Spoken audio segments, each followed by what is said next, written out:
Happy New Year, everyone! Welcome back to Easy Minimalism for Busy Moms with Jody and Linnea. As we kick off a fresh year, we know many of you are thinking about resetting your space and routines. That's why we're revisiting one of our favorite episodes all about New Year's resolutions and decluttering. It's packed with tips to help you clear the clutter and create a more intentional home so you can start the year off feeling lighter and more in control. So let's jump in. So January has always been a huge time for new members to join our Facebook group called Minimalist Mom. I've had the group for many years, and every time in January, really December 26th, all the way to February, we get an onslaught of new members, which really shows that January is a time for a fresh start. Yeah. And for getting into new goals and New Year's resolutions, new vision for your family, and a new way of doing things. So first of all, if you're new to minimalism, we have a quick start guide for free to download on our website, 123minimize.com. So feel free to download that quick start guide, put it on your refrigerator if that works for you, or save it on your phone, and use that as a way to get started. Yes. So now the holidays are over. Maybe your house is full of stuff. You have holiday decorations all over the place. Where does one even start? That is the question, Jody. So many people ask that in the group. It's hard because you feel overwhelmed, and that's likely why you want to join minimalism and start a more minimalist life. But when you're overwhelmed, it's really hard to know where to start. Absolutely. And a great place to start is with your easiest room, right? Yes. So in my opinion, the easiest room in your house could potentially be the entrance. There's a huge return on investment because a lot of people see it. Anything from the FedEx delivery person or a friend that just comes to the door or a neighbor or a kid that comes over, it is a high traffic area. And so it makes the biggest impact versus cleaning out your bathroom drawer. Maybe nobody will ever see that except you. And so you don't have that consistent wow, I'm so glad I did this feeling. Also, it's typically an area that has less stuff, less permanent stuff. Possibly a lot of stuff gets plopped there every day, but it has less permanent stuff. Right.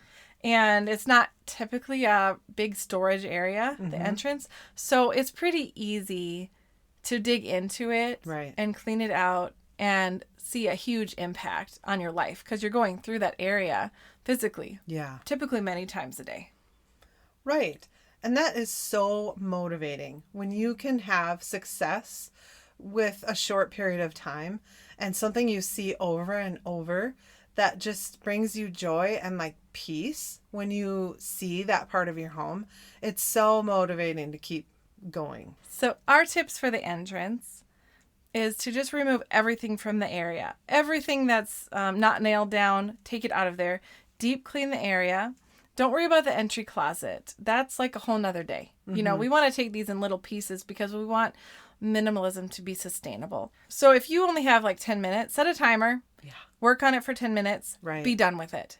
And set the timer again tomorrow. If you have an hour or you have all day, great. It's, I would say setting a timer is a really great way to fit it in. Sometimes we think something is going to take a long time, but really it doesn't. Yeah. I've timed myself washing the dishes because I'm I do not want to wash the dishes. And then I'm really? How long is this really going to take you? You've probably thought about it longer than it would actually take you. So just put on music, call a friend on the phone, put on some earbuds, set a timer, and just plow through it. You won't even remember doing it later, especially if you're listening to a podcast or an audiobook or talking to a friend. Sometimes I just go into automatic mode and I don't even realize that I'm picking up. And then I get off the phone and I'm wow, the house is clean. I don't even know what happened there. Yep. So the next step would be to put back the things that you use often or bring you joy. And everything else that doesn't make that list, donate it, old decorations, items that you don't use anymore. Even I have done it where there's kids' shoes that are too small for them. Yeah. You didn't even clean it out in a while and you're wow, how did this happen? Right. A too small coat, shoes that are too small, right in the donation bin. Yep.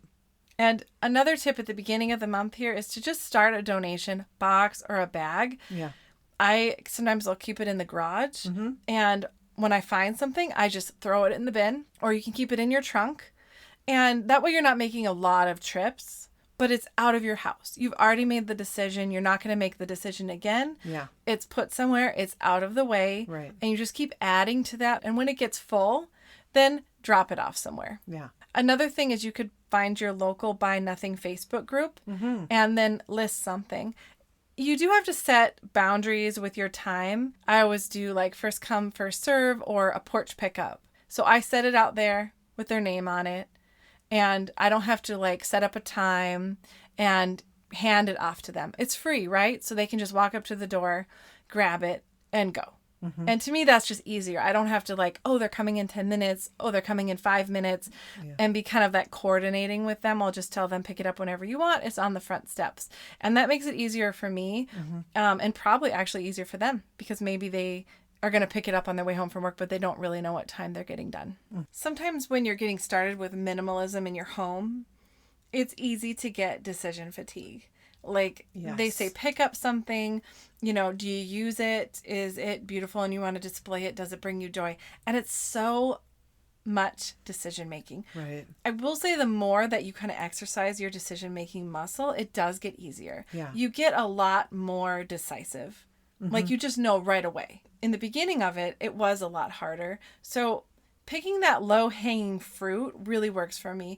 On our quick start guide, we have another way to go about this. It's picking 100 things in your home to get rid of, just to start exercising your decision-making muscle. So the obvious stuff, the stuff where you walk in your room and you're like, that needs to go.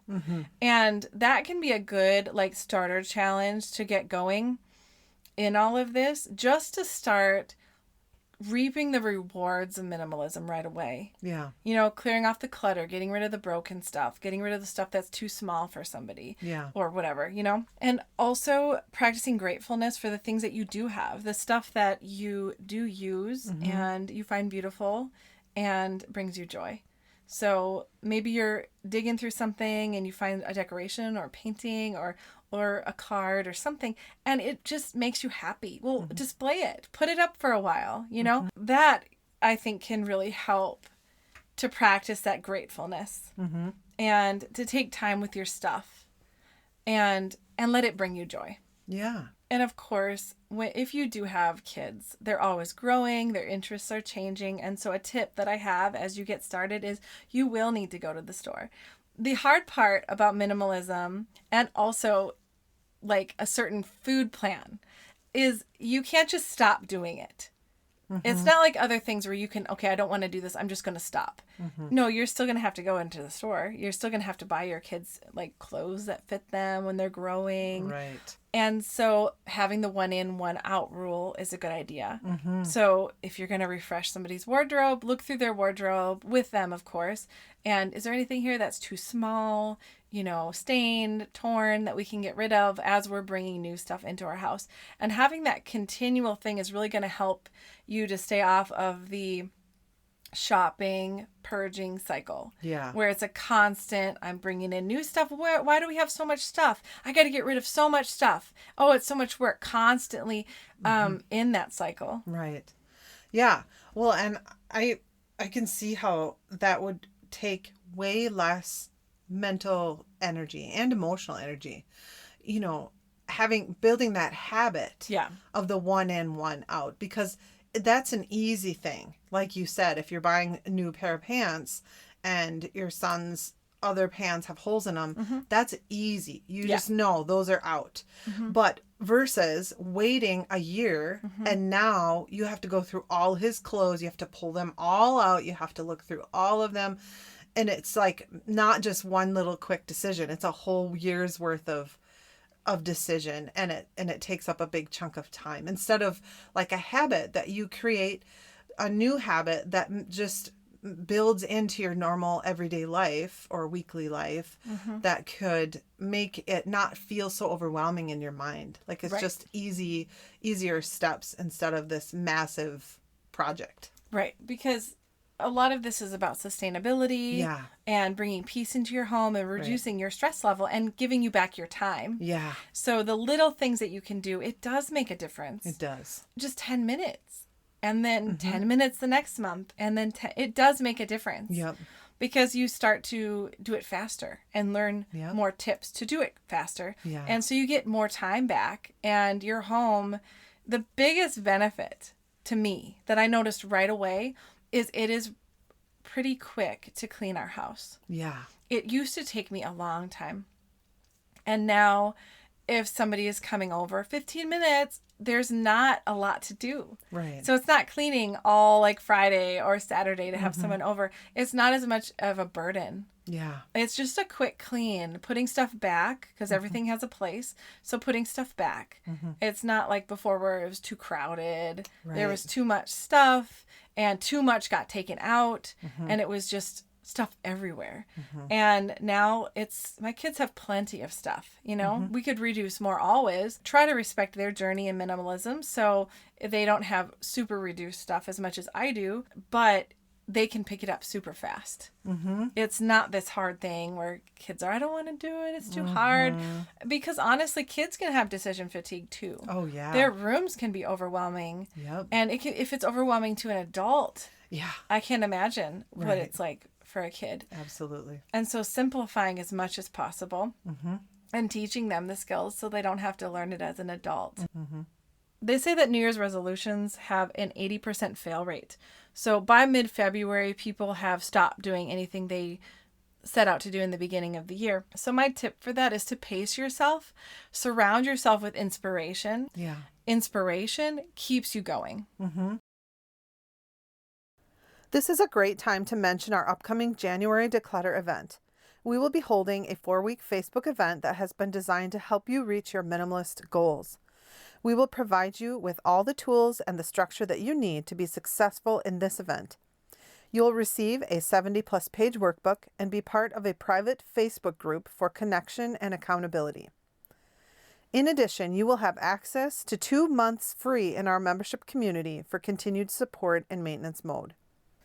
Don't miss this event. We are going to have so much fun providing you with the guidance through daily tasks, tips, prizes, and coaching.